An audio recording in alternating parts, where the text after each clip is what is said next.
Si deux ou trois, quel que soit l'endroit de la terre, vont s'associer en son nom, se rassembler en son nom, il dit les gars, moi aussi je suis là. Alléluia. Nous prions vraiment un Dieu fidèle. Amen. Je suis honoré, béni d'être là cet après-midi. Ça fait des semaines que nous avons annoncé ce merveilleux programme. Alléluia.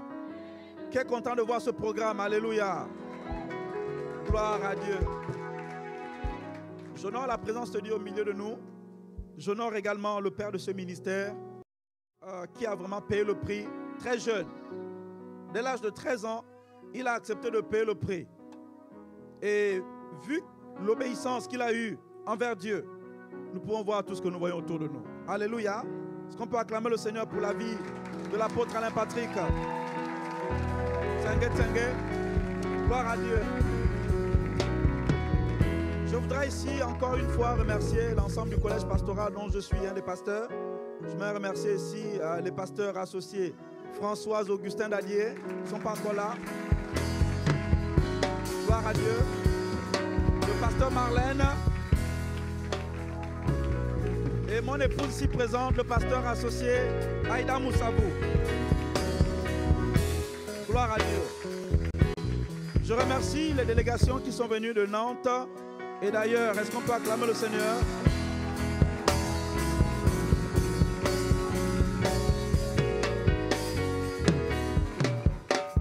Avant que d'introduire l'orateur du jour, dis à ton voisin, dis à 2-3 personnes, nous sommes là pour l'essentiel. Matthieu 28, 19. Jésus a dit, allez et faites de toutes les nations des... Il n'a pas dit allez et conduisez des jets privés ou pilotez des jets privés. Il n'a pas dit allez et mariez-vous. Il n'a pas dit allez et achetez des belles maisons. Dieu n'a rien contre ces choses. Mais nous sommes là parce que nous devons aller et faire des nations des disciples. C'est ce qui nous motive cet après-midi. Alléluia, c'est rien que ça. Nous sommes là pour apprendre à faire des nations des disciples. C'est ça l'essentiel. Ce n'est pas autre chose. Ce n'est pas le mariage. La preuve, c'est qu'au ciel, il n'y a plus ça. Alléluia. Mais au ciel, quand tu iras, tu rencontreras des personnes qui vont te serrer la main parce que grâce à toi, ils seront au ciel. Grâce à toi, ils auront rencontré le Maître Jésus. C'est ça l'essentiel. Amen. Nous sommes honorés et bénis de recevoir ici un jeune homme, mais ouin. Alléluia. L'onction n'a pas d'âge. L'onction peut t'attraper à 13 ans. L'onction peut t'attraper à 15 ans. Ça n'a pas d'âge. Alléluia. C'est un jeune homme, mais ouin. Et j'aimerais vraiment ici, avant que de l'introduire, pour ceux qui ne le connaissent pas, faire une brève biographie de l'homme de Dieu. Alors, il est né dans une famille catholique à La Baule, bord de la plage, hein, vers Nantes, là-bas. Cospiel grandit pendant toute son adolescence, sans réellement savoir qu'un Dieu merveilleux veillait sur lui. C'est après une jeunesse mouvementée qu'à 19 ans, il rencontrera le Seigneur dans une église évangélique à Saint-Nazaire. Le 31 décembre 2015, il décida de suivre Christ en renonçant à tous ses désirs contraires à la volonté de Dieu. 3 mois plus tard, le verset d'Ésaïe 6, 8 le transformera à jamais. Il y est écrit, « J'entendis le Seigneur qui disait, « Qui enverrai-je? Qui ira pour nous ?» Je répondis, « Je suis là, envoie-moi. » Et c'est alors qu'il commença à témoigner dans les rues de la paix que Christ produisait dans sa vie malgré les épreuves. En juillet 2016, il effectua son premier voyage. Aujourd'hui, il a parcouru, je ne sais pas combien de kilomètres dans la ville de Paris. Vous le voyez dans les métros, vous le voyez dans les trams, dans les rues de France, annoncer la bonne nouvelle. Alléluia. Vous l'avez vu au Canada, MCI TV, proclamer la bonne nouvelle, former des évangélistes. Il a parcouru également certains pays africains, dont le Congo. Certains l'ont vu auprès du pasteur Marcelo Tunasi. Quand vous voyez des pères faire venir un tel jeune homme, c'est qu'il y a une grâce qui repose sur sa vie. Alléluia. Cet après-midi, j'aimerais vraiment que tu dépasses l'âge, que tu dépasses le style, que tu dépasses tout ce que tu sais mais que tu viennes comme un enfant apprendre à faire l'essentiel. Alléluia. J'aimerais qu'on se lève comme il se doit. J'aimerais ici inviter, sans plus tarder, l'évangéliste Pascal.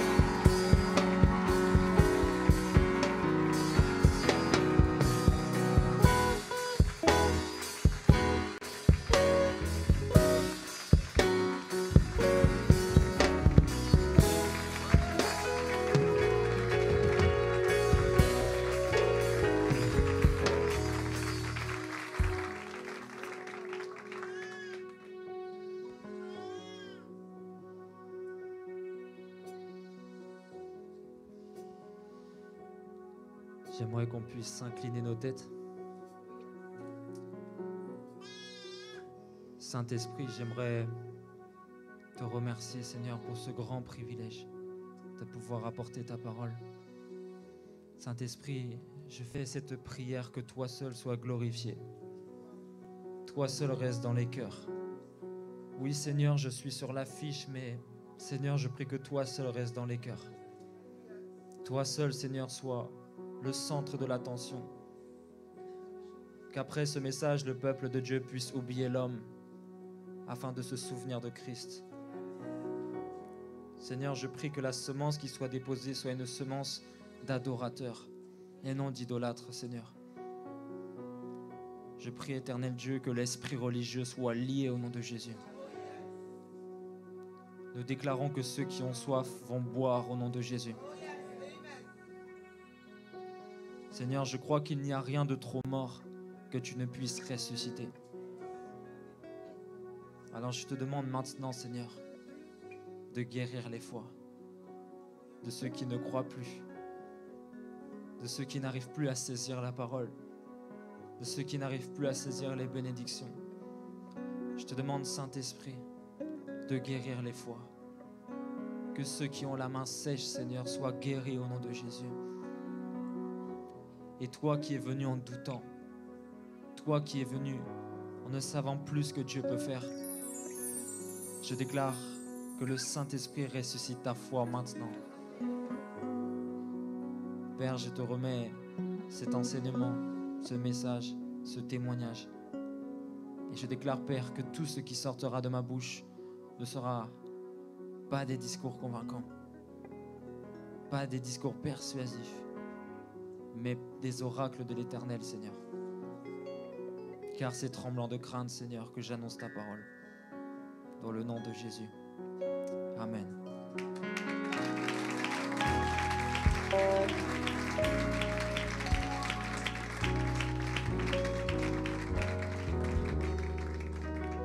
Vous pouvez prendre place. Alors, je vais garder le pianiste.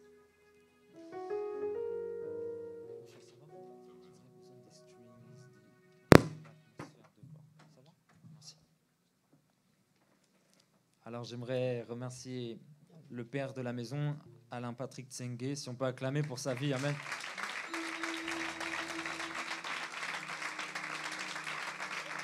La gloire est pour Dieu, mais l'honneur est pour les hommes. Amen. Est-ce qu'on peut honorer l'apôtre de la maison, s'il vous plaît? Qu'on puisse honorer la grâce qu'il y a sur sa vie. Parce que quand tu dormais, lui, il priait. Quand tu n'étais pas converti, il bâtissait. Et rien que pour ça,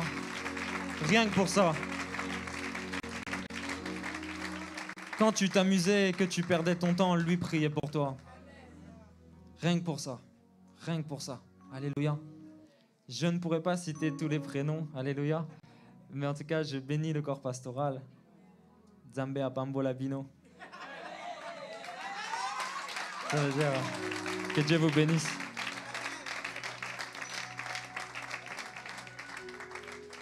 Ils ne sont pas congolais, mais on est tous congolais en Christ. Amen.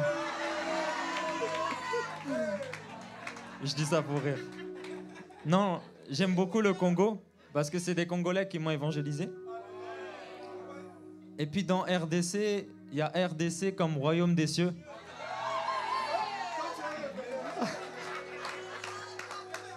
Non, je bénis tous les peuples, vraiment.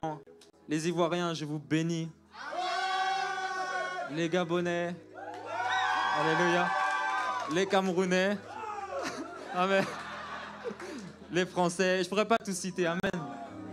Mais en Christ, il n'y a qu'une seule couleur, amen. Vraiment, je vous bénis et vous savez ce que le Saint-Esprit atteste dans mon cœur avant même que je puisse venir ici, il attestait la soif.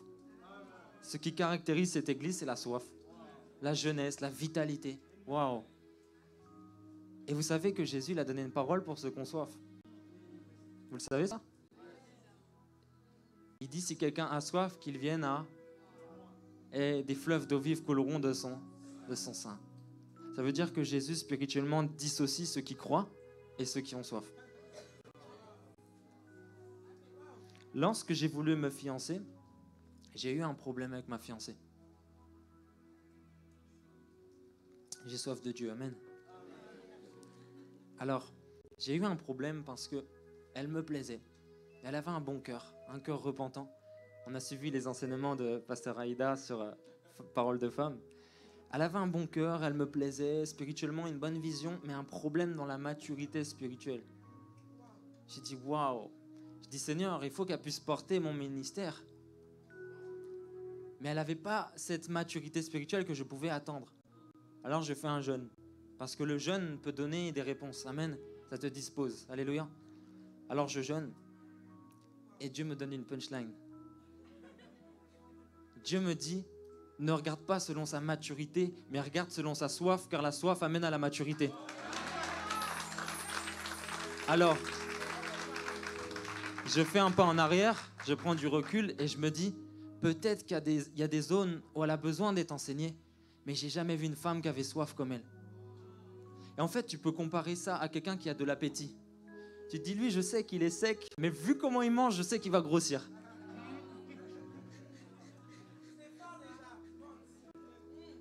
Dieu voudrait que tu puisses préserver la soif. Et lorsqu'il y a un mort qui est ressuscité, on ne lui donne pas à boire. La soif, c'est le premier signe de vie. Alléluia. La soif, c'est le signe que tu es ressuscité d'entre les morts, que tu vis et que Dieu vit en toi. Alléluia. Alors, cette femme, j'ai commencé à lui enseigner quelque chose. Et bizarrement, il y a eu quelque chose qui m'a surpris. C'est elle qui a commencé à m'enseigner. Parce que la soif, c'est terrible. Tu sais, la soif, c'est incroyable parce qu'il y a des gens qui sont matures mais qui n'ont pas soif. Mais il y a des gens qui ont soif mais qui ne sont pas matures. Ne te décourage pas. Dieu regarde au cœur. Dans la parole de Dieu, un homme s'appelait David. On disait c'était l'homme selon le cœur de Dieu. Waouh! Et vous savez pourquoi? Parce que la Bible déclare que David n'était pas né du même père, de la même mère que ses frères. David était en fait un illégitime. Alors David, il était mis sur le côté. Comme toi, parfois, on t'a mis sur le côté, c'est vrai. Alors, Isaïe, le papa, il avait tous ses fils. Et puis, ils étaient tous respectés. C'était vraiment des gens, comme on pouvait appeler, des gens respectables. Ils étaient beaux gosses, costauds, en armure, avec des lances, des épées. Quand on les croisait, on les saluait. Tout le monde voulait aller les voir. Des hommes tellement respectés. Les fils d'Isaïe, waouh! Mais David, c'était le pauvre type. On l'avait mis avec des moutons, on l'avait mis avec des animaux, tout ça. Il gardait les brebis. On l'a dit, c'est un pauvre type. Mais quand Dieu a rejeté le roi, il a voulu mettre en place un nouveau roi. Et ce qui s'est passé, c'est que le prophète Samuel est arrivé et il a dit, je dois oindre le roi d'Israël et c'est un des fils d'Isaïe. Isaïe, présente-moi tes fils. Il présente le plus beau, le plus respectable, le plus costaud, le plus admiré. Samuel, il dit, il y a quelque chose qui ne va pas. Tu m'as présenté tout le monde, mais il n'est pas là. Il ne te reste pas quelqu'un? David, lui, qui était illégitime, s'il était vraiment illégitime serviteur, quand des animaux seraient venus, il aurait fui. Mais quand l'épreuve venait, David restait. La difficulté, David restait. Et en fait, ce que je comprenais, c'est que David, en étant serviteur, il se comportait comme un fils. Et les hommes ne le voyaient pas. Mais l'Éternel Dieu, il n'oublie pas ce que tu fais pour lui. Tout ce que tu sèmes pour Dieu, tu le récolteras. Comme dit le pasteur Marcelo, je dis, tout ce que tu sèmes pour Dieu, tu le récolteras. Alléluia. Tout ce que tu sèmes pour Dieu, tu le récolteras. Tu ne perdras rien de ce que tu sèmes avec l'Éternel. Alléluia. Le temps de Dieu arrivera. Habakkuk 2 au verset 3 nous dit, c'est la promesse tarde, attends-la patiemment car elle s'accomplira. Dieu n'oublie pas ses enfants. Dieu n'oublie pas. Dieu n'a pas des problèmes de mémoire. Dieu ne t'oublie pas. Et toutes les fois où tu as dit non au péché, tu as dit oui à Jésus. Alors David se comportait comme un fils malgré qu'il était illégitime et Dieu le voyait. Quand le prophète est arrivé, il m'a dit apporte-moi tes fils. Lui, d'un point de vue humain, mais mes fils sont là. Ah, mais il me reste un illégitime. Mais l'illégitime se comportait comme un fils, donc Dieu l'a oint. Et il est devenu le roi d'Israël. Alléluia. Laissez-moi vous dire qu'on est illégitime de la grâce de Dieu. Mais si tu te comportes comme un fils, une fille de l'Éternel, Dieu te positionnera. Dieu te positionnera et tu n'auras même pas idée jusqu'où. L'onction te positionne. Quelqu'un peut dire l'onction te positionne? Tu n'as pas besoin d'avoir des discours persuasifs. Moi-même, je ne suis pas persuasif. Je ne sais pas évangéliser. Je ne sais pas témoigner de Christ. Je ne sais pas faire ces choses. J'aime la personne et avec l'amour, je cherche à lui dire quelque chose. Mais j'arrive jamais à être convaincant. C'est le Saint-Esprit qui est convaincant. C'est le Saint-Esprit qui convainc les cœurs. Pour une bonne évangélisation, il faut aimer la personne. Un pasteur priait pour la France et Dieu lui dit « Arrête de prier pour la France ». Le pasteur, il dit « Pourquoi je vais arrêter de prier pour la France ?» Et Dieu lui dit « Commence par aimer les Français ». L'amour, c'est le plus haut niveau de foi. La Bible dit « Car Dieu a tant aimé qu'il a donné ». Ce n'est pas « Car Dieu a tellement cru qu'il a donné ». L'amour, c'est le plus haut niveau de foi. C'est pour ça que quand une mère prie pour son enfant, elle a des résultats immédiats. Quand elle prie pour ses enfants, il y a des résultats. Et c'est un principe que Dieu est en train d'établir. Lorsque tu aimes, tu as des résultats incroyables. Incroyables. J'étais dans une conférence et quelqu'un me dit « Cospier, je vais te baptiser du Saint-Esprit. Ça fait des mois que je le demande, je n'y arrive pas. » Moi, avec toute la foi du monde. À 3, tu vas recevoir le Saint-Esprit. 1, 2, 3. Il ne reçoit pas. Aïe. C'est la honte. Et tu doutes de toi. Et tu doutes de ton appel. Et tu doutes de ton caractère. Et tu doutes de ta consécration. Alors qu'en fait, il y a un principe que tu n'as pas compris. Un autre homme vient le voir. Il le prend. Il le prend. Il le prend. Et j'entends parler en langue. Il commence à... Attends, je vais voir le frère. Je dis, qu'est-ce que t'as de plus que moi? Enfin, explique-moi. On a le même Dieu. Enfin, je prie le même Dieu que toi, mais t'as plus de résultats. Il dit, j'ai été dans son cas. Et quand je l'ai vu, j'étais ému de compassion. Les larmes sont montées. Et je me suis mis à sa place et j'ai dit, Seigneur, je ne partirai pas si tu ne le baptises pas. Jésus, la seule différence avec les chrétiens de 2019, c'est qu'il aime.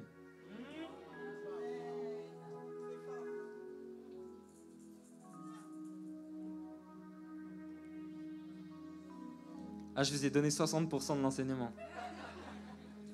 Aimez-vous les uns les autres.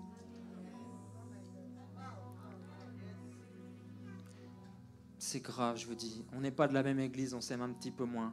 On n'est pas de la même appellation, on s'aime un peu moins. Ah, t'es catholique. Mais pourquoi? Mais pourquoi? Il est une créature de Dieu. Dieu a un plan pour lui. Dieu voudra l'utiliser et Dieu aura un témoignage. Et lui, il a son chapelet, mais toi, t'as le songi-songi, t'as la critique. Donc...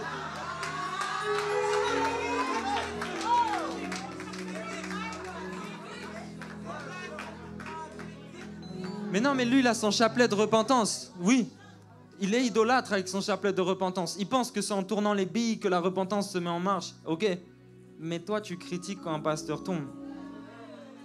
La critique, sur le plan du péché, elle est plus haute ou plus basse? Elle est équivalente à l'idolâtrie.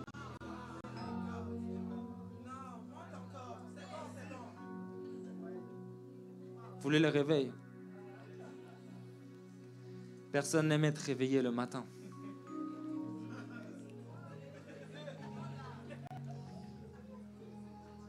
Je ne vais pas parler de la musique du monde, j'ai déjà dit ce qu'il fallait. Vous savez que le Saint-Esprit m'a interdit d'en parler aujourd'hui. Je t'interdis de parler de la musique du monde. Pourquoi? Tout a déjà été dit. J'ai fait une vidéo sur YouTube, allez la voir. Il y a même une réponse, quelqu'un qui veut contredire. C'est pas grave, j'ai annoncé les oracles de l'Éternel. Mais j'aimerais vous dire une chose, si tu veux évangéliser efficacement, sois toi-même cette personne qui est convertie, qui a rencontré Christ. Déjà, c'est de la base. Parce que j'ai déjà évangélisé avec quelqu'un à Nantes. Et on marchait comme ça, elle a dit « Ouais, j'ai trop envie d'évangéliser, et moi je vais avec mon copain et tout. » Je dis « Tu viens avec ton copain ?»« Bah oui, enfin, voilà, on couche ensemble, mais voilà, tu vois, j'aime Dieu et tout. » Attends, si elle impose les mains, elle va transmettre quoi à la personne? On est guéri pour guérir, on est sauvé pour sauver. Si toi-même t'es pas sauvé, tu peux pas sauver, tu peux pas te donner la vie si t'as la mort. Un robinet ne peut pas donner de l'eau salée et de l'eau pure en même temps, de l'eau douce. Déjà, pour évangéliser efficacement, il faut avoir rencontré le Saint-Esprit, l'amour. Si quelqu'un n'a pas l'amour, il n'a pas connu Dieu. L'amour est patient. Ça veut dire que quand tu évangélises, ça ne marche pas dès le premier coup, mais tu continues à aimer. Tu es avec un musulman et tu lui dis « Jésus, c'est le chemin ». Il te dit « Hey, Jésus, c'est un prophète ». Laisse tomber le débat et commence à l'aimer, bâtir une relation. Commence à passer du temps avec lui. J'étais dans une discussion, je suis désolé, j'ai vraiment soif de Dieu aujourd'hui. J'étais dans une discussion avec un musulman dans un taxi, un Uber. Et je lui disais, voilà, bonjour, moi je suis chrétien et j'aimerais vous partager ma foi. Il dit, ah, c'est bien et tout. Et il me dit, Jésus, c'est un prophète. Issa, c'est un prophète. Alors direct, il bloque la discussion. Et je vois, il n'est pas ouvert, ça marche pas. J'ai beau lui parler, je parle à un mur. Et en fait, le Saint-Esprit me donne cette parole un peu. Arrête de parler avec ta tête, mais parle avec ton cœur. Il n'a pas besoin qu'on lui prouve, il a besoin de le rencontrer. Donc j'ai arrêté de prouver que Jésus était Dieu, j'ai arrêté de prouver que Jésus était celui qui donnait le salut, mais j'ai dit, Jésus veut te rencontrer. Il dit, comment ça, Jésus veut me rencontrer? J'ai dit, Jésus veut te rencontrer peut-être au travers de sa présence, au travers d'une guérison. Il me dit, guérison? Mais j'ai ma fille qui est handicapée. J'ai plein d'handicapés dans ma famille, tu pourrais venir? Là, je ne vous mens pas, j'ai regretté qu'il ait accepté.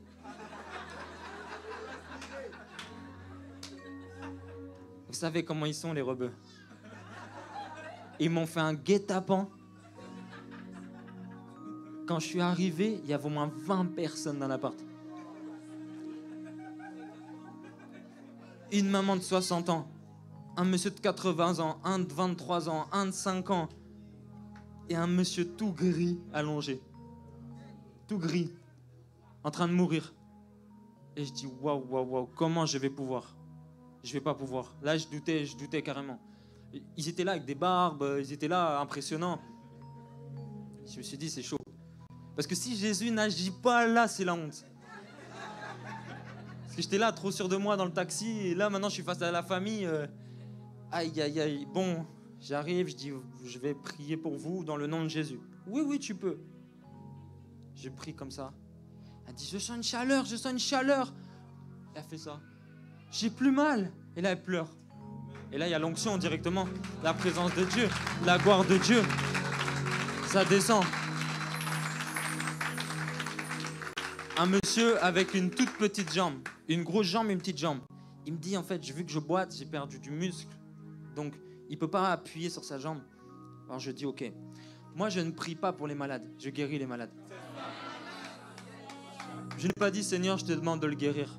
Non, ça ne sert à rien. J'ai dit, je guéris cette jambe maintenant.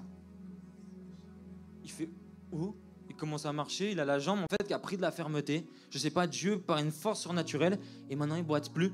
Il m'a dit, bon, je lui ai dit que j'allais me marier, j'avais raconté ma vie. Il m'a dit, je paye la salle, je paye tout. Alors, moi, je ne devais pas me marier à Paris, donc ça ne m'a pas arrangé. Mais il allait payer mon mariage, vous voyez? Comment Dieu peut ouvrir des portes? Avec l'évangélisation, parce que c'est le cœur de Dieu. Dieu t'ouvrira des portes. Peut-être qu'un jour, tu vas évangéliser ton entrepreneur, enfin ton patron, alléluia. Méfie-toi de qui est assis à ta gauche et qui est assis à ta droite. Futur prédicateur, future prédicatrice, future entrepreneuse. Alléluia. Dieu veut lever des entrepreneurs. Alléluia. Je pars dans plein de thèmes, mais c'est parce que le Saint-Esprit me guide. Alléluia. Vous m'en voulez pas? Amen. Et en fait, la Bible nous enseigne d'être une lumière dans les ténèbres. Donc un vrai chrétien, quand il prie, il dit « Seigneur, je veux voir les ténèbres. Je veux que tu me les montres. » Il demande plus de ténèbres parce qu'il a conscience qu'il est lumière. « Seigneur, je ne veux pas voir ses bons côtés. Montre-moi qui elle est vraiment. » Comme ça, moi-même, après, je vais la corriger et je vais la ramener à Christ. Alléluia. Mais quelqu'un qui dit « Seigneur, épargne-moi les problèmes, épargne-moi les soucis. Seigneur, j'en ai marre de tous ces problèmes. Seigneur, donne-moi du repos. » Moi, je crois que tu es en train de demander la lumière à Dieu parce que tu es ténèbres. Un véritable chrétien, il n'a pas peur qu'il y ait des problèmes parce qu'il sait qu'il est la solution. Oh non, il n'y a pas de réveil à Rennes. Comment on va faire? Non, un vrai chrétien, il dit « Seigneur, je te bénis parce que là, à Rennes, il y a beaucoup de gens qui ne sont pas convertis.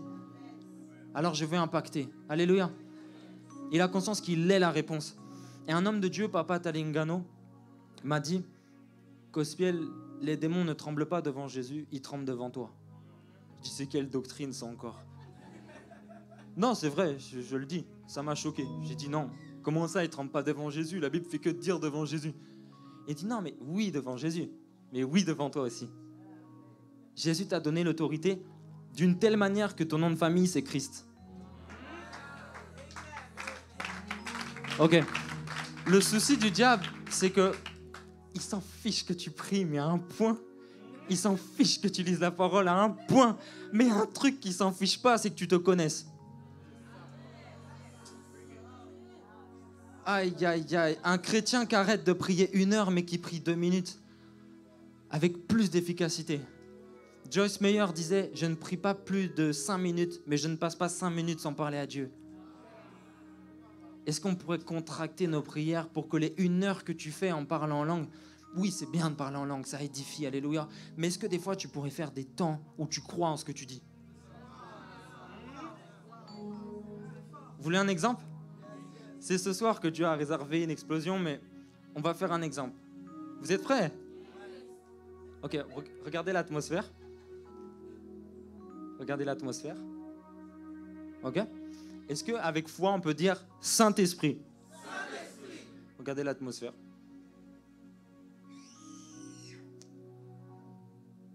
Qui trouve que quelqu'un... Pardon. Qui trouve que ça a changé? Redites Saint-Esprit. Saint-Esprit.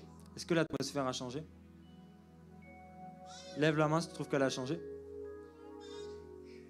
Ok, avec foi. Saint-Esprit. Saint-Esprit. Est-ce que vous sentez la présence de Dieu? Quand tu mets de la foi, moi, perso, je crois que le Saint-Esprit est là. Mais si tu crois et tu crois et tu sais que quand tu le dis, ça arrive. Des choses arrivent à existence. J'allais louper un avion. J'ai dit, aïe, aïe, aïe, aïe, aïe, c'est important que je puisse aller là-bas. Seigneur, je prophétise 15 minutes de retard. J'avais besoin de prendre cet avion. J'arrive, l'avion est en retard, j'ai même pu marcher, prendre mon temps. Après, ce n'est pas une excuse pour être en retard, alléluia. Mais c'est pour témoigner de ce que Dieu peut faire. Dieu est présent aujourd'hui, alléluia. Et Dieu veut t'utiliser. Si on revient à David, moi je ne crois pas que David était un homme exceptionnel. Je crois juste qu'il avait compris certains principes. Même Élie était de la même nature que vous. Des hommes qui ont pu arrêter la pluie, déclencher la pluie. Des hommes qui ont pu faire des choses incroyables, mais seulement ils croyaient. Mais aujourd'hui, l'Église, parfois, ne croit plus. Comme cet homme dans Marc 3, il est venu avec la main sèche. Et il est venu comme ça. Il avait une petite main. Jésus touche sa main et sa main est totalement guérie. Et ça, c'est la foi. Avec Dieu, c'est soit tu es un canal, soit tu es un bouchon. Que Dieu te bénisse. Que Dieu te bénisse. Quand tu dis Amen, il y a un bras spirituel qui vient attraper la bénédiction. Vous êtes bénis. Amen. Là, c'est la foi. Alléluia. Il te sera donné selon ta foi. Quand je cherchais mon message tout à l'heure, j'ai donné, est-ce que je ne l'avais pas avant? J'ai donné un défi un peu au Saint-Esprit dans le sens où je lui ai dit, est-ce qu'en 20 minutes, tu peux me donner mon message? Et il est venu d'une manière surnaturelle, avec une intelligence qui ne venait pas de moi. Il est venu. Et j'ai pu en fait écrire ce message avec une facilité parce que j'ai cru qu'en 20 minutes, il pouvait le faire. Mais si j'avais cru qu'en 1 heure, il l'aurait fait en 1 heure. La Bible dit, il te sera donné selon ta foi. Et moi, je me pose cette question, vous n'êtes pas énervé de voir le niveau de réveil en France? Moi, je connais un homme qui était énervé que les hommes aient en enfer et il a envoyé son fils unique. Et Jésus n'a pas dit, je peux connaître le chemin, je peux vous indiquer le chemin. Mais il a dit, je suis le chemin. Alors pourquoi les chrétiens d'aujourd'hui disent, je peux te ramener à Christ, je peux prier pour toi, je peux t'apporter ça? Non, présente Christ, donne Christ. Arrête de dire, je peux t'amener à avoir une rencontre avec Dieu. Présente Christ. Arrête de dire, j'ai la guérison. Non, tu es la guérison. C'est ta main, lorsqu'elle touche, tu guéris la personne. Dieu t'a donné l'autorité, il t'a donné la guérison, il t'a donné l'identité, il t'a donné l'ADN, il t'a donné le réveil. Et si Jésus disait, je suis le chemin qui mène au Père, alors moi, je m'efforce d'être le chemin qui mène à Jésus. Il faut que quand les gens te croisent, ils croisent Christ. Tu es la présence de Dieu sur terre et Dieu prend plaisir à t'utiliser. Dieu prend plaisir à ne pas m'utiliser moi pour toi t'utiliser.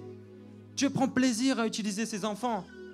Tu es la résurrection, tu es la vie, et quand tu comprendras ça, tu vivras des miracles pas possibles.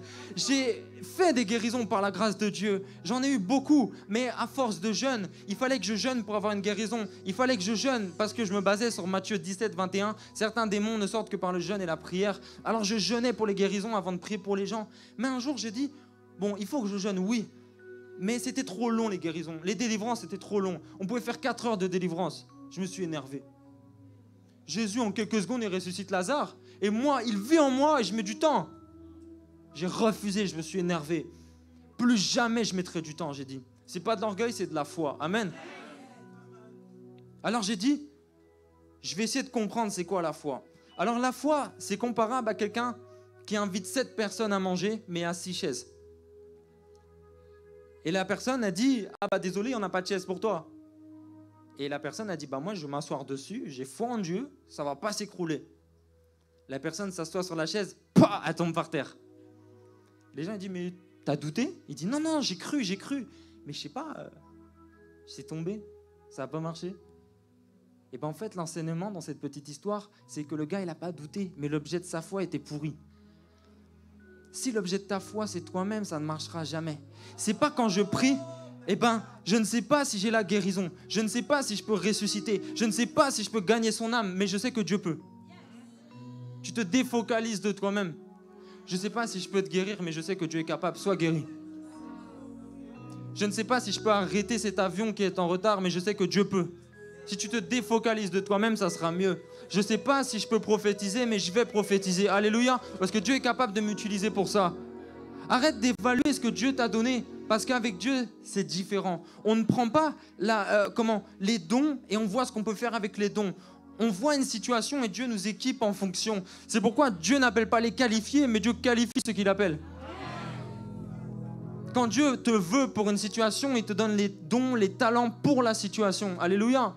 C'est pourquoi on voit des gens commencer évangéliste, finir pasteur et monter dans l'enseignement. Dieu, il oint pour chaque situation, pour chaque pays, pour chaque moment. Alors ne doute jamais que s'il te dit d'y aller, il te dit va avec le peu de force que tu as. Ne t'inquiète pas, si c'est moi qui t'envoie, va avec le peu de force que tu as. Comme il a dit à Gédéon, le peu de force que tu as. Oui, mais j'ai une petite foi, ça va pas marcher. Mais Jésus dit, si ta foi est comme un grain de moutarde, tu pourras déplacer des montagnes. Alors pourquoi on t'enseigne qu'il faut des fois comme des montagnes pour déplacer des grains?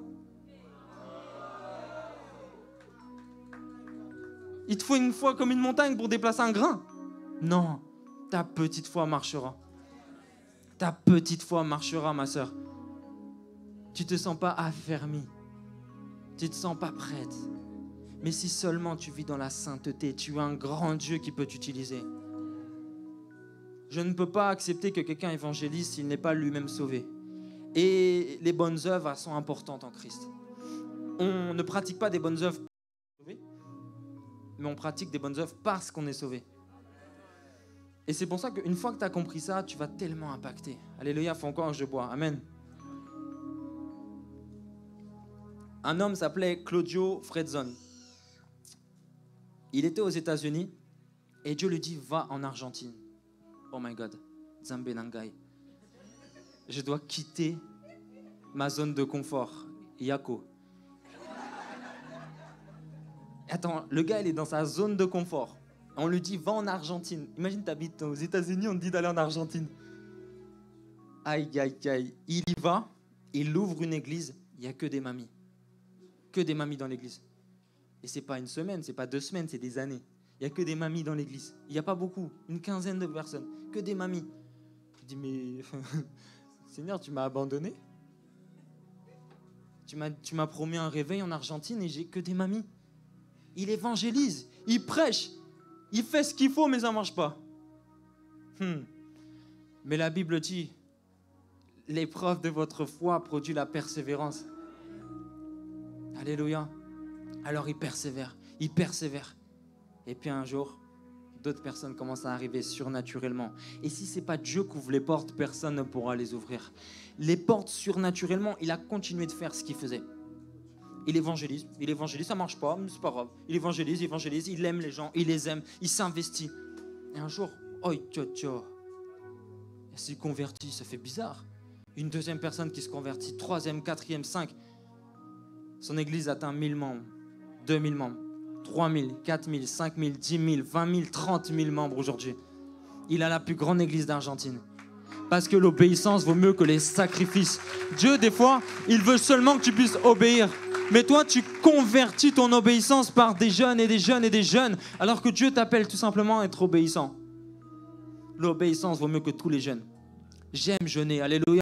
Mais beaucoup de gens redeviennent comme s'ils passent par la loi et parce que je jeûne, je dois avoir du résultat. Non, sois déjà obéissant, alléluia. Il y a certaines choses, quand tu vas les abandonner, tu auras plus de résultats que comme si tu avais jeûné.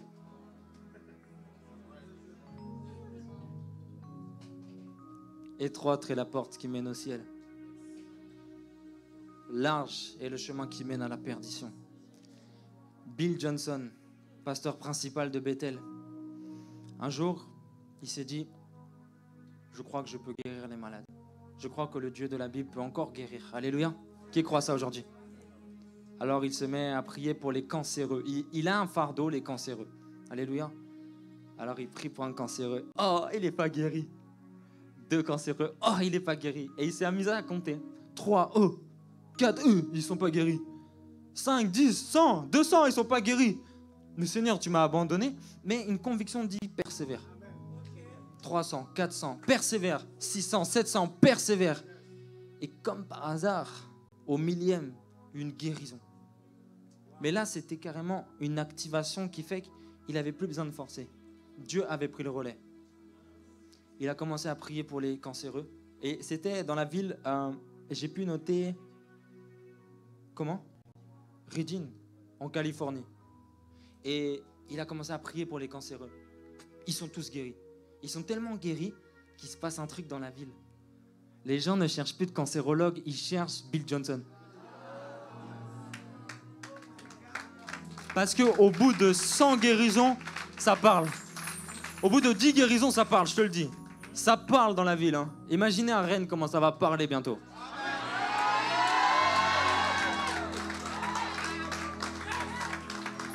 Dans l'hôpital, le service de cancérologie a commencé à avoir de moins en moins de gens. Et j'ai entendu dire qu'il avait fermé. Il atteste, le service de cancérologie a fermé. Il arrivera un temps où les gens iront à Rennes. Ils diront, vous connaissez pas un chrétien? Vous connaissez pas un chrétien? Je cherche un chrétien. J'ai entendu dire, alléluia. Et je prie que les gens disent, j'ai entendu dire que tu guérissais. J'ai entendu dire que tu avais un grand Dieu. J'ai entendu dire que tu pouvais faire des miracles. On doit être le réveil. Si l'amour est une personne, le réveil est une personne. Jésus, c'est l'amour, amen. Mais toi, tu es le réveil. Et les gens, ils marchent. Et j'ai vécu ce genre de gloire, alléluia. C'est pour ça que j'aime témoigner. Je mets une story sur Instagram. Est-ce qu'il y a des malades pour lesquels je peux aller prier? Moi, je ne mets pas tout sur Internet. Alléluia. Il y a des choses entre Dieu et moi. Amen. Il y a beaucoup de témoignages que je ne peux pas mettre. Et l'homme était cancéreux, il m'invite. Et voilà, je monte dans une cité. Et quand j'arrive, je vois un homme tout maigre, allongé, en train de vomir, cracher du sang, avoir des glaires. Là, je pense qu'il est en phase terminale, franchement. C'est grave, quoi. Il a les cheveux gris alors qu'il a 28 ans. Enfin, la chimio l'a vraiment eu, quoi. Il peut plus manger. Il peut plus du tout manger, il peut plus. Je dis mince. Je dis bonjour. Voilà, je suis l'évangéliste Cosbiel. J'aimerais prier pour vous. Il dit non, ça va. Il s'assoit. Il dit je me sens mieux. Il dit je me sens mieux, je sais pas. Et il parle mieux. Et je sais pas, il reprend des couleurs, il parle mieux et tout. Je sais pas, il est là, il commence à être bien, quoi. Et il crache plus et tout. Et il dit mais ouais, parle-moi, vas-y. Enfin, et on parle et et le gars il guérit par la présence.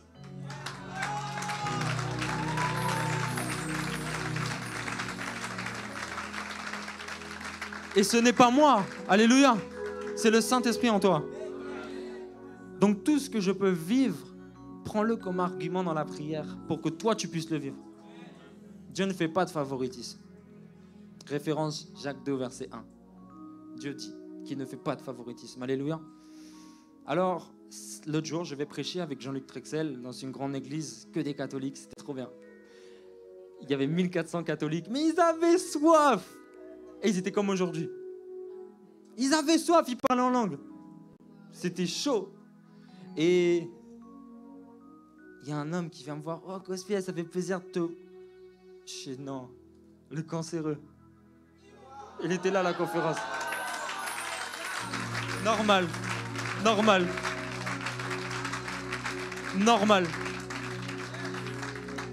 Tu sens qu'il il a vécu quelque chose, tu vois, tu le sens, mais il mange, quoi. Il a pris du poids. Il faisait peut-être 95 kilos. Il était descendu à 60. Donc le cancer l'a fauché. Mais quand en fait il y a la présence de Dieu, il y a transfert entre ciel et terre. Quand la Bible dit tu as la vie Zoé, c'est que tu as la vie de Dieu en toi. Ce qui fait que tu n'as pas besoin d'être au ciel pour vivre le ciel. Tu peux vivre le ciel sur la terre. Et dans la simplicité. Qui a suivi le message de Jérémy Sondril à la CER? Vous avez suivi le deuxième culte? Vous l'avez suivi? À Paris. Alors, il a commencé à réciter le psaume 35. Que tous ceux qui ont creusé des tombent eux-mêmes dans les tombes qu'ils ont creusées envers moi. Ils m'accusent sans faute. Il lit le psaume 35 comme ça, il le récite de tête, insufflé par le Saint-Esprit. Et là, des gens sont baptisés du Saint-Esprit. Des gens sont délivrés. Des gens sont mandatés. Des gens opèrent dans la prophétie. Le pasteur Semayas, il tombe par terre. Pasteur Tina, par terre. Moi, je sens la gloire de Dieu, j'ai envie de pleurer. Et il est là. Il parle, il crie pas. Parce que l'autorité n'est pas dans le timbre de voix. L'autorité est dans la relation avec Christ. Et cet homme est ouin, alléluia. Il m'a beaucoup enseigné, il m'a donné un bon conseil. Je lui ai dit, voilà, j'ai besoin d'être encouragé comme tout le monde. Et il m'a donné un conseil, il m'a dit, quand tu lis la parole de Dieu, il ne faudrait jamais que tu fasses cette erreur de quitter ta méditation sans avoir obtenu un réma. Un réma, c'est quand tu lis la parole et d'un coup, waouh! Genre ça te booste, ça te parle. Tu sens que le Saint-Esprit a pris cette parole et que c'est pour toi. C'est pas pour celui à côté, c'est pas pour celui qui est à ta gauche, c'est pour toi. Et là, ça produit la foi. Parce que Romains 10, 17 dit la foi vient de ce qu'on entend et ce qu'on entend vient de là. C'est le mot réma. Donc en gros, la foi vient du réma. Quand tu lis la parole de Dieu et que tu as une révélation, ta foi grandit et tu deviens fort spirituellement. Et en fait, c'est comme Laman. Laman, le peuple d'Israël. Vous connaissez? Mais je parle de l'évangélisation aujourd'hui, amen. Mais je parle de l'identité aussi. La manne, c'était une nourriture que les Israélites pouvaient recevoir surnaturellement, mais ils devaient la manger chaque jour. Car si celle du lundi, tu la veux pour le mardi, elle a fondu. Donc il fallait que chaque jour, ils puissent manger. Chaque jour. Et ça, c'est la parole de Dieu. Si tu n'as pas ta révélation chaque jour qui te nourrit, qui te donne la foi, tu seras affaibli. Et il m'a donné un autre conseil, la prière. Il m'a dit, il faudrait que quand tu pries, tu puisses atteindre une dimension où tu ressens la paix. C'est tout bête de ressentir le shalom, la paix de Dieu. Mais persévère. Si tu sens que tu as le cœur lourd, tu vois, avec ce que tu vis, les études, l'entrepreneur ne t'a pas accepté, voilà, tu as eu des échecs, ce gars-là, il t'a fait du mal, cette fille, t'as le cœur lourd avec tes parents, ils te persécutent. Voilà les études, des résultats que tu as pu avoir. Tu dis, Saint-Esprit, j'ai vraiment besoin de ta paix, et tu persévères. Et comme j'aime dire, vaut mieux un cœur sans mots que des mots sans cœur. Alors, tu es dans la présence, tu persévères, et tu fais une percée spirituelle, et la paix de Dieu vient en toi. Et Jérémie m'a dit, si tu n'atteins pas cette dimension de paix chaque jour, tu vas commencer à faire des mauvais choix. Parce que quand la Bible dit que la grâce et la paix vous accompagnent, lorsqu'il y a la paix, il y a la grâce. Donc quand tu agis dans la paix du Saint-Esprit, tu agis souvent avec la volonté de Dieu. Des fois, tu peux te tromper, il y a des fausses paix. L'esprit d'égarement donne une forte paix. L'esprit d'égarement donne une paix semblable au Saint-Esprit. Où tu peux coucher avec quelqu'un et te sentir rempli du Saint-Esprit. Des fois, il ne faut plus agir dans les convictions ni dans la paix, il faut agir avec la parole de Dieu. Des fois, tu peux te dire, moi, quand je regarde ce genre de film, quand je regarde ce genre de situation, ce genre de musique, ça ne me fait rien et je sens la présence de Dieu. Ça peut être un esprit d'égarement. Où tout ce que tu vis, c'est contraire à la parole de Dieu, mais tu as la paix. L'esprit d'égarement, c'est un esprit qui te met dans un confort dans le péché, où tu peux pécher et te sentir loin, pécher et te sentir dans la sainteté. Non, mais c'est vrai. C'est vrai. Où tu peux avoir, tu peux pratiquer la masturbation, parce que la masturbation est très présente dans l'église. Et de venir à l'église et lever tes mains et te sentir bien. Tu dis, ouais, non, c'est bon, Dieu me comprend. Non, Dieu ne te comprend pas. Dieu ne te comprend pas. Vous l'évangélisez, mais vous vous masturbez. Je suis désolé de parler de ça, ça fait mal. Mais humilie-toi et dis, Seigneur, je vais arrêter, c'est bon. Donne-moi la force, reconnais ta limite. Comme cet homme riche, où Jésus a été face à lui, il a dit, comment faire pour rentrer dans le royaume des cieux? Jésus lui dit, observe la loi. Avec orgueil, il dit, mais j'observe déjà la loi. Jésus lui dit, va vendre tous tes biens, donne l'argent aux pauvres et tu auras ta part. Et l'homme est reparti tout triste. Mais Jésus ne voulait pas qu'il vende tous ses biens. Jésus voulait que cet homme puisse dire, je n'y arriverai pas. Parce que quand tu dis, je n'y arrive pas, tu invites la grâce de Dieu. Tu invites la présence de Dieu. Moi, je ne sais pas évangéliser, je ne sais pas prêcher, je ne sais pas guérir, je ne sais pas être chrétien. Seigneur, je te passe le relais. Je n'ai pas la capacité aujourd'hui de garder le fil conducteur de mon message. C'est le Saint-Esprit qui le fait. Et plus vite je reconnais mes limites, plus vite Dieu agit. Alléluia. Alors pour avancer dans mon message, il y a un verset que j'aime, c'est le psaume 119, 105.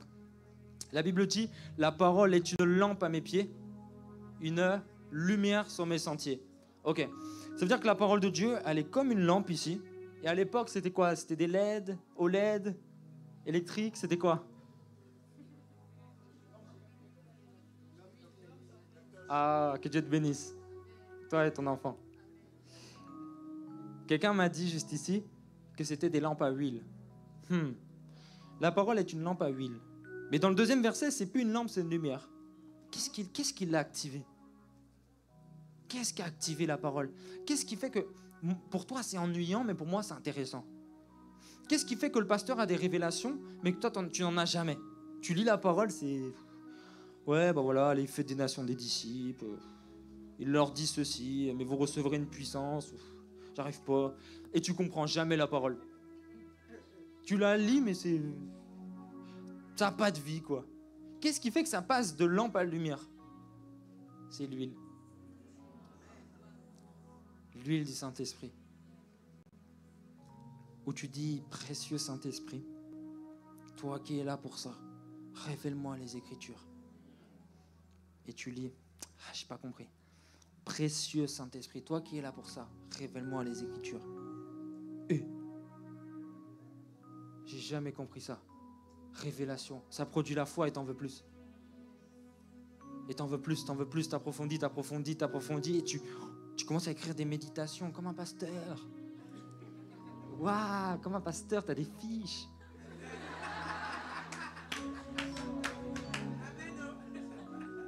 je suis prêt à parier que ton livre de méditation, c'est que des notes du culte.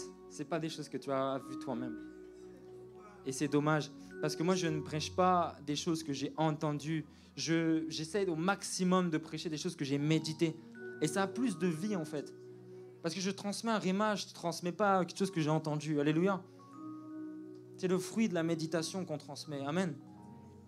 Alors, je vais essayer de regarder l'heure. Ok. Alors, pour avancer,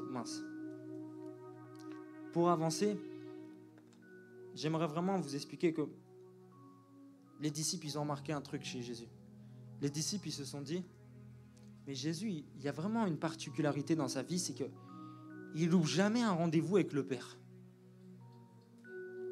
Mais c'est vrai que Jésus n'a jamais loupé un rendez-vous en prière. Il se levait très tôt. Alléluia. Il priait dans la barque, il priait à Gethsémanée, il priait. Et en fait, les disciples, au bout d'un moment, ils disent, bon, et là, je l'ai noté dans Luc 11, au verset 1, Jésus pria un jour en un certain lieu. Lorsqu'il eut achevé, un de ses disciples lui dit, à chaque fois, on te voit partir prier. Apprends-nous à prier. Parce qu'à chaque fois que tu vas prier, on voit les résultats que tu as. Apprends-nous à prier. Et en fait, j'ai pu comprendre ceci. C'est que Jésus, il a tellement semé sa présence dans la présence de Dieu que Dieu avait semé sa présence dans la sienne. Parce que Jésus, plus ou moins, c'est le même modèle que toi. C'est un homme que Dieu a utilisé. Alléluia. Oui, il est Dieu, mais il était aussi homme. Et plus tu sèmes ta présence dans la présence de Dieu, plus Dieu sème sa présence dans la tienne. Et Dieu a une longueur d'avance, Dieu est efficace, Dieu est productif. Et il y a des dimensions avec le Seigneur que tu ne comprendras pas.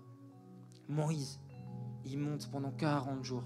Il ne mange pas, il ne boit pas, il descend, il casse les tablettes, il remonte 40 jours, 80 jours sans manger ni boire. Moïse avait atteint une telle gloire avec le Seigneur où l'éternité était devenue physique, où la faim s'était mise sur pause, la vieillesse s'était mise sur pause, la soif s'était mise sur pause. Une telle gloire où il y a un transfert entre ciel et terre, où tu n'as plus faim ni soif, tu peux rester 20 jours en jeûne à sec, 40 jours en jeûne à sec.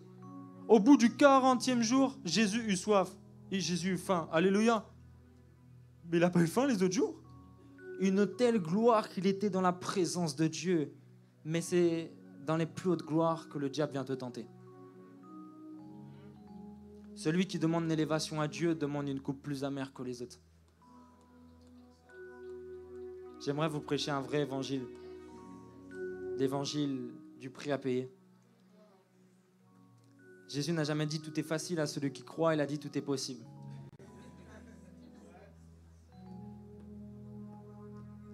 Alors, il y a un homme qui a voulu faire comme Jésus, ne jamais louper un rendez-vous, c'était Pierre.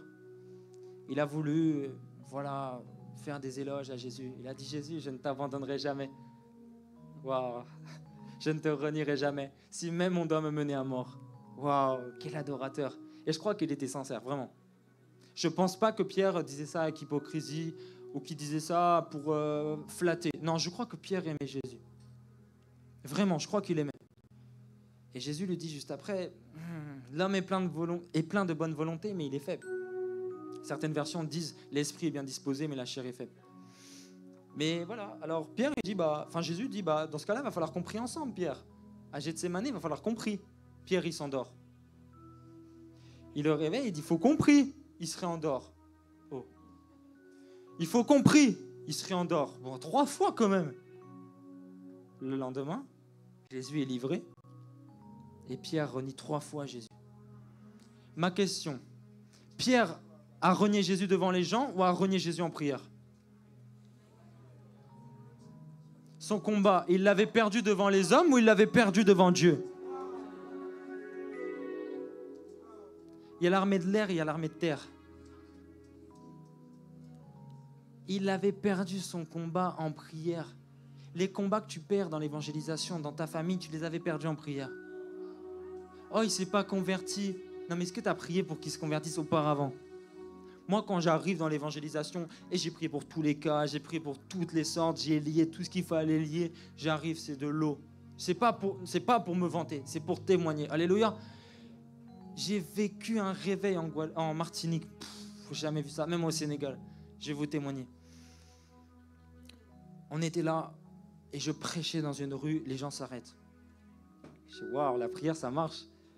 Et je prêche. Et les gens sont touchés, quoi. Des rastas, des gens, ils sont là, ils sont grave touchés. Et ils viennent me voir à la fin, mais enfin, c'était super touchant, quoi. Et on peut vous contacter où? Enfin, vous faites quoi? Je dis, on fait une conférence bientôt. Venez. Et ils viennent tous à la conférence. Et puis, je fais un appel au salut. Ils viennent tous devant en pleurant. 25 personnes à peu près, que j'ai pris dans la rue par la grâce de Dieu. Et puis, qui souhaite se baptiser? Ils lèvent tous la main. Moi, je ne suis pas pour t'enseigner pendant 6 mois alors que tu es convaincu que Dieu est Seigneur et Sauveur. Tu es convaincu, tu sais que c'est Dieu. Tu as eu ce qu'il fallait, tu vois. Il est convaincu. Je me suis dit, je ne vais pas l'enseigner 40 000 fois. Et ben, on a fixé une date. On est arrivé. Et là, on a baptisé 25 personnes qu'on a recommandées après dans des églises. Et là, je te dis, ça a parlé. Hein. J'étais invité à une chaîne télé en Martinique. Et quand je marchais, c'était grave. Quand je marchais dans les centres commerciaux, on me disait, c'est pas l'évangéliste. On disait des trucs comme ça. Et en fait, j'arrivais à un stade où les gens me cherchaient pour que je puisse leur parler de Dieu. C'était vraiment impressionnant. C'était peut-être un peu au début de mon ministère. Il faudrait que j'y retourne. Mais c'était bien et je me suis rendu compte qu'il arrive des dimensions où c'est plus toi qui vas après les âmes, c'est les âmes qui viennent à toi. Et j'ai vécu ça au Sénégal, un pays 98% musulman. J'évangélise tout le monde, top. J'apprends le Wolof pour évangéliser. Je dis, je vais mettre 5 phrases en français et je vais essayer de les traduire avec quelqu'un ici. Alors je répète tout ça. Et après je dis, c'est bon, je sais évangéliser. Et je vais voir le musulman, salam alaikum, ça veut dire bonjour, tu vois. Je dis, Yangi Sijam, est-ce que tu as la paix? Puis il dit, ah, Mangi Sijam, c'est-à-dire qu'il a la paix, tu vois. On parle, je dis, Nangul Yesu, Dika Amdundubu, Bouyag. Ça veut dire, crois au Seigneur Jésus et tu auras la vie éternelle. Et le gars, il est choqué. Il dit, t'es un toubab et tu parles Wolof. Il est choqué. Et je continue. Yala Nala, Yala Barkel, Situru Yesu. Sois béni dans le nom de Jésus-Christ. Yala Barna, Dieu est puissant. Yesu Barna, Jésus est puissant. Et je lui parle, et je sais qu'il y a d'autres phrases, mais j'ai un peu oublié. Et je lui parle et tout ça. Et le gars, il dit, moi je viens, parce qu'il est saucé, il t'a parlé sa langue. Tu t'es intéressé à lui. Il est plus que saucé. Moi je viens. Au culte, j'arrive. Des femmes voilées pendant le culte, des musulmans. Il y avait presque 1900 personnes ce jour-là, c'était un truc de dingue. Et ça, c'est vraiment des choses qui n'ont pas été médiatisées. J'ai pas eu les photos, j'ai rien eu. Et c'était une gloire. Et on fait un appel devant et il y a peut-être 300 personnes. Et moi, je sais que c'est presque que des musulmans. Et puis ils pleurent dans la présence de Dieu. Il y a un mouvement de l'esprit, ils sont baptisés. Et en fait, l'église, c'était l'église Bethel à Dieuppeul 3, derrière Martyrs de l'Ouganda, si vous voulez vérifier le témoignage. En tout cas, c'est au Sénégal, à Dakar. Et les gens ont été suivis, l'église a beaucoup grandi. Et le pasteur, il m'a dit, enfin, il est venu sur la chaire, il a dit, la jeunesse a mis la barre très haute. Il était choqué. Parce que quand il m'a vu arriver, le pasteur m'a méprisé. Ouais. Il m'a dit, c'est vous l'évangéliste? Il m'a dit, je pensais que c'était un homme marié, enfin un homme de Dieu, quoi. Genre, je suis pas un homme de Dieu, quoi. Et après, il me dit non, parce qu'on a l'habitude d'avoir lui, tu vois. Ah, bah ouais, bah tu m'as moi. Ça fait 12 mois que je suis converti, mais voilà, Dieu va faire. Et le pasteur s'est repenti publiquement devant toute son église, 1400 personnes, pour reconnaître ce que Dieu faisait. Donc Dieu veut t'utiliser. Aujourd'hui, c'est pas un culte pour moi, alléluia, c'est des témoignages pour que tu puisses t'identifier et tu te dises, ça peut être mon partage, ça peut m'arriver, je peux réveiller, alléluia, la France. Même la France, elle a une grande destinée. Parce que c'est quoi son logo, son symbole? Le coq. Et le coq, c'est le réveil.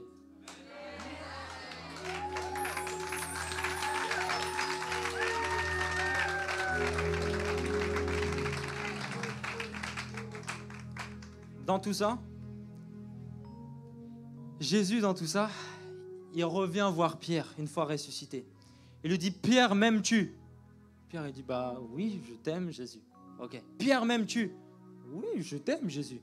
Et Jésus, une troisième fois, il dit à Pierre, Pierre, m'aimes-tu? Et la Bible dit que Pierre, il est vraiment attristé, quoi. Il dit, mais il faut que je dise combien de fois? Enfin, je sais pas, je vais pas lui dire 40 000 fois. Oui, je t'aime, Jésus. Et là, Pierre, il réalise, je le renie 3 fois. 3 fois, il me demande si je l'aime. Jésus est en train de lui prouver qu'il lui pardonnait de l'avoir renié. Ça veut dire que les promesses que tu n'as pas tenues avec Dieu, Dieu te pardonne aujourd'hui. Dieu te pardonne. Cesse de culpabiliser et relève-toi. Alléluia. Donnez-moi un bon amen. Relève-toi. Relève-toi. Lève-toi. Lève-toi. Alléluia. Va avec le peu de force que tu as. Et impacte ce pays. Impacte ce pays. Je ne peux pas parler d'évangélisation sans l'identité. Donc maintenant, il faut être humble. Il ne faut pas se mettre en valeur. Quand tu évangélises, c'est la personne te dit « Je suis catholique », et bien il n'y a pas de frustration. Non, tout va bien. « Ah, super, t'es catholique. Ah, ça fait plaisir. Vas-y, parle-moi alors. T'as rencontré Dieu. Intéresse-toi. » Fais presque comme si voilà, tu t'intéressais au catholicisme. Écoute, moi je suis évangélique, mais j'aimerais, tu me parles du catholicisme. Ça m'intéresse tellement. La personne, elle est souciée. C'est pas hypocrite, c'est sincère, mais elle est... Ah ouais, bah du coup, moi je prie Sainte Rita, celle des désespérés. Waouh, intéresse-toi. Waouh, c'est trop bien. Et dans la parole de Dieu, c'est marqué dans 1 Timothée 2,5 qu'il n'y a qu'un seul Dieu et qu'un seul médiateur entre Dieu et les hommes, Jésus-Christ. Je comprends pas. Tu m'as parlé de Sainte Rita, c'est écrit dans la parole. En fait, tu viens avec humilité ou tu t'intéresses au catholicisme, mais tu poses ta Bible. Tu viens avec humilité. Vraiment, j'aimerais que vous puissiez me parler du catholicisme, mais tu poses ta Bible. Parce que moi, j'ai toujours voulu prier des anges. Tu me conseilles de prier quel ange? Vas-y, tu t'intéresses vraiment, tu vois.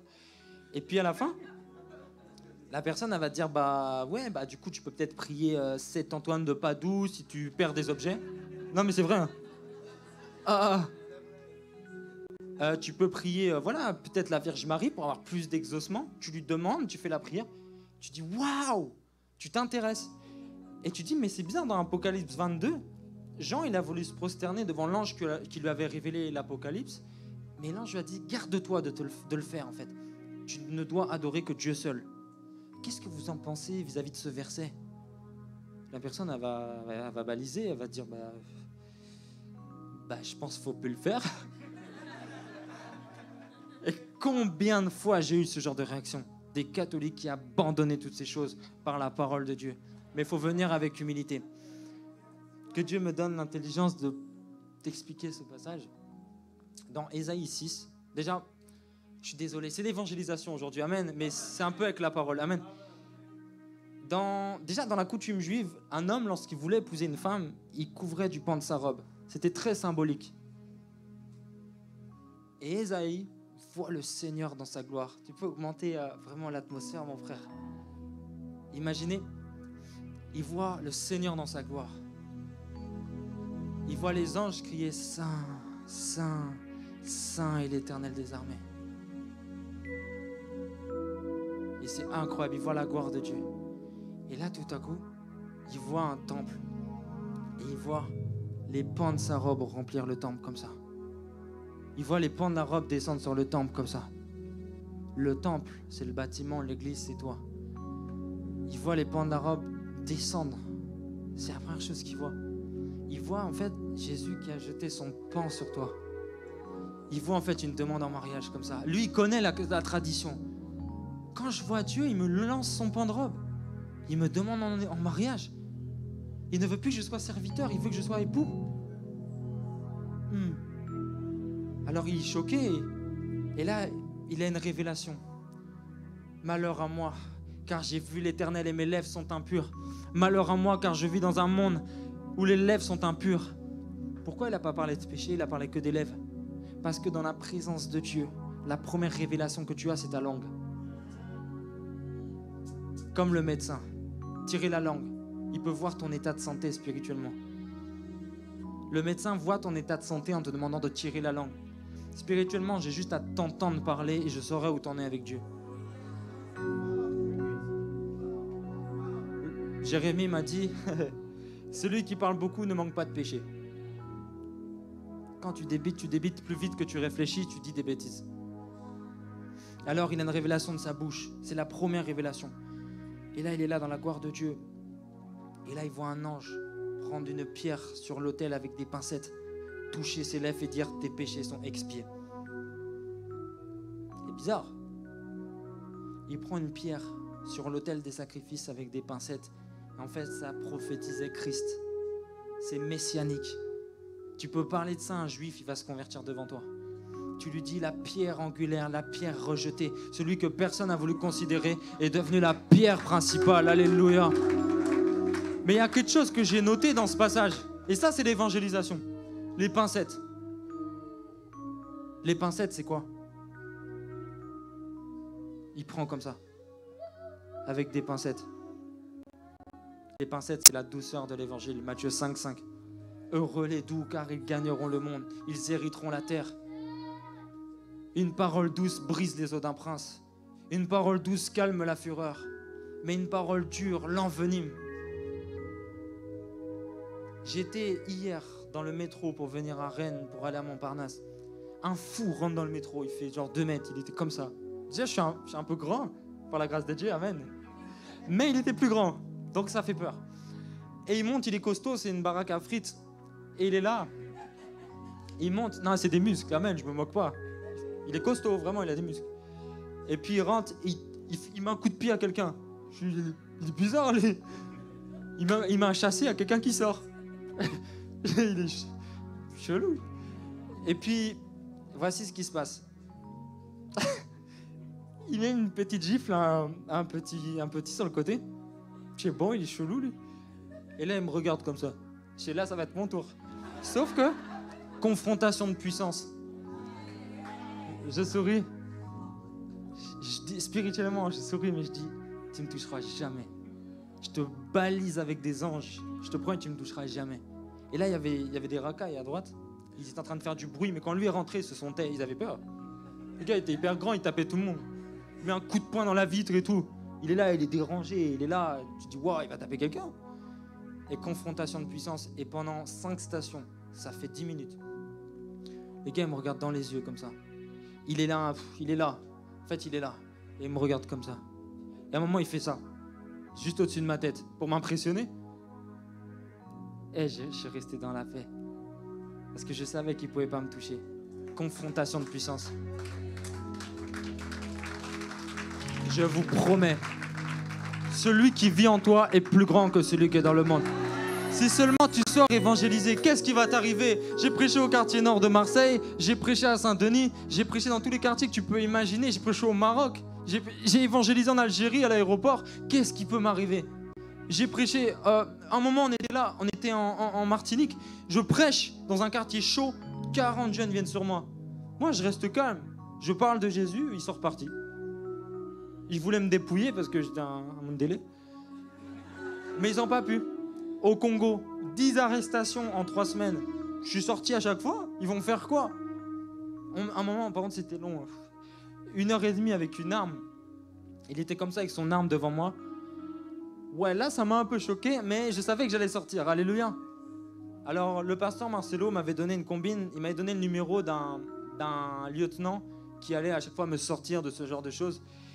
Et on prend le numéro du lieutenant, on lui dit, voilà, le lieutenant... non, colonel. Ouais, le colonel. Le colonel, il veut vous parler.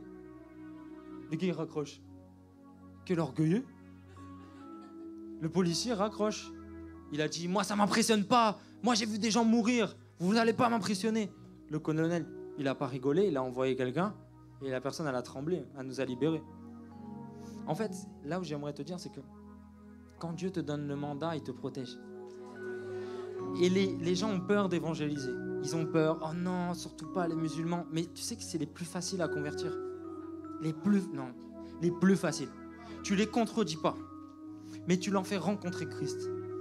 Tu dis, regarde, j'étais dans un McDo et ils ne voulaient pas recevoir l'évangile. Alors je dis, regarde, tu vas sentir la présence de Dieu. Regarde, est-ce que tu commences à sentir? Il dit, ouais, je sens quelque chose. Ouais, je sens quelque chose. Et après, il m'a commencé à me poser des questions. Je ne me rappelle plus, ça date un peu. Mais il m'a posé des questions. Et en fait, ça n'a pas été des discours convaincants, ça a été l'Esprit de Dieu. Une autre personne, je lui ai parlé de Jésus pendant 1 an et demi, une musulmane, 32 ans. Pendant 1 an et demi, je lui parle de Jésus, ça ne marche pas. Je dis, comment je vais la convertir? Comment? Et là, je me suis dit, il faut un pas de foi. Est-ce que je peux prier pour toi? La personne, elle me dit, bah ouais, tu peux prier pour moi. Je prends ses mains. Je fais, Saint-Esprit, je libère ton onction sur elle. Je libère ta gloire. Oh, elle est tombée par terre. Musulmane. Ça dure longtemps en plus, ça dure plus de 10 minutes. D'un moment, tu as envie de la réveiller, tu vois. Ça va? Et là, elle se réveille paniquée. Jésus m'a parlé, il m'a dit, tu sais, mais tu résistes. Tu sais, mais tu résistes. Oh. Jusqu'à aujourd'hui, elle est convertie. Jusqu'à aujourd'hui. Et je l'ai vue cette semaine. Alléluia. Je l'ai vue cette semaine. Et maintenant, elle rêve. Elle prophétise. Elle a été 32 ans dans l'islam, mais elle prophétise. Alléluia. Elle a une grande destinée. Amen. Dieu est puissant. Pourquoi on le limite? Pourquoi limiter Jésus? Dieu est puissant. C'est comme les gens qui jouent au loto. 100% ont tenté leur chance. Pourquoi tu n'essayes pas de prier pour un malade? Pourquoi tu n'essayes pas de prier pour un musulman? Pourquoi? Si tu savais tellement la puissance, le feu qu'il y a dans tes mains, aucune maladie ne peut tenir devant toi. Est-ce que tu peux dire aucune maladie ne peut tenir devant moi? Ça fait pas du bien de se sentir fort. La Bible dit, vous n'avez pas à lutter contre la chair et le... La Bible dit lutter ou combattre? Lutter. Lutter et combattre, c'est pas la même chose. Parce que combattre, c'est taper. Lutter, c'est maintenir en domination. Tu n'as même pas à te battre contre le diable, tu dois juste le maintenir au sol. Le diable est vaincu, tu n'as pas besoin de le taper, il est déjà au sol. C'est d'ailleurs quelque chose que j'ai eu de l'apôtre Alain Patrick Tsengue, cet enseignement. Il disait, sentez vos chaussures. Et bien de la même manière que vous sentez vos chaussures, vous devez sentir le diable sous vos pieds. Satan est vaincu. Satan est nul et sans effet. Satan ne peut pas te toucher. Et lorsque Pierre coupe l'oreille d'un soldat, Jésus lui dit, mais ne sais-tu pas que je peux envoyer 12 légions d'anges? Nous avons chacun une légion d'anges qui nous accompagne. Les démons ne peuvent pas s'approcher de toi. Mais Job dira, ce que je crains, c'est ce qui m'arrive. Si tu as peur, ça va arriver, c'est sûr. Quand j'évangélisais, une peur est montée en moi au bout d'1 an de ministère. La peur d'être tué. Je ne sais pas d'où elle venait, mais c'était satanique. Ce que je crains, c'est ce qui m'arrive. J'ai brisé, j'ai refusé. Je me suis rempli de la parole et j'ai lu et j'ai compris que le diable n'avait pas le droit. Tout simplement. J'ai pas besoin de crier, il n'a pas le droit. Il n'a pas le droit, il n'a pas l'autorisation. Quand je sens une oppression, je dis, Satan, toi et tous tes démons, vous me lâchez maintenant. C'est pas, Seigneur, je te demande de me délivrer. Seigneur, je te demande de briser. Seigneur, je te demande de l'éloigner. Non, moi, je parle au diable. Je fais, Satan, tu sais qui je suis. Et je t'ordonne de me lâcher. Et dans la délivrance, c'est comme ça. J'ai eu personne qui manifestait par terre. J'ai pas dit, Seigneur, tu la délivres. Non. J'ai dit, démon, tu sais qui je suis. Il a crié, non, pas toi.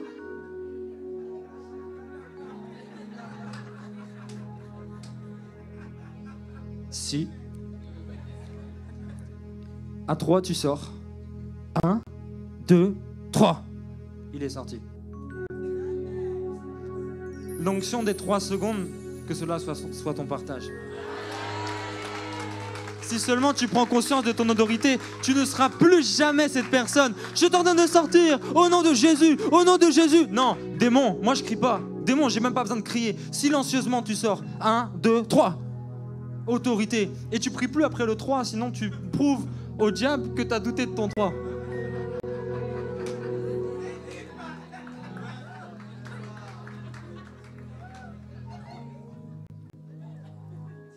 Ce soir, ça va être le feu.